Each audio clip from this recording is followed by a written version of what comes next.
ថ្នាំបញ្ចុះកម្ដៅធូបហាសោកធូបហាសោកធូបហាសួស្តីបងប្អូនទាំងអស់គ្នាថ្ងៃនេះយើងនាំគ្នាមករៀនភាសាវៀតណាមតាក់ទងជាមួយនឹងប្រភេទថ្នាំអ្នកគ្រូមានប្រភេទថ្នាំមួយចំនួនដើម្បីយើងរៀនអូខេឥឡូវប្រភេទថ្នាំទី1ថ្នាំក្អកថ្នាំក្អកភាសាវៀតណាមហៅថាធូបហធូបហធូបហធូបហធូបហអានឹងប្រែថាថ្នាំក្អកធូបហធូបហបន្តទៀតយើងមានថ្នាំផ្ដាសាយធូបកាមធូបកាមធូបកាមធូប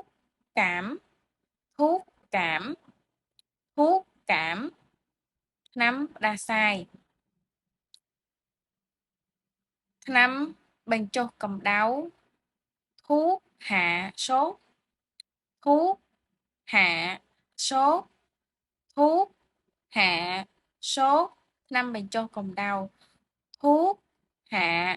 សោកធូបហាសោកថ្នាំបំបត្តិការឈឺចាប់ធូបយ៉ាំដាវធូបយ៉ាំដាវធូបយ៉ាំដាវថ្នាំបំបត្តិការឈឺចាប់ធូបយ៉ាំដាវធូបយ៉ាំដាវបន្តទៀតថ្នាំបារាំងធូបតីធូបតីធូបតីធូបតីថ្នាំបារាំងធូបតីធូបតីអានឹងប្រែថាថ្នាំបារាំងធូបតីធូបតីថ្នាំបុរាណគេហៅថាធូបណាមធូបណាមធូបណាម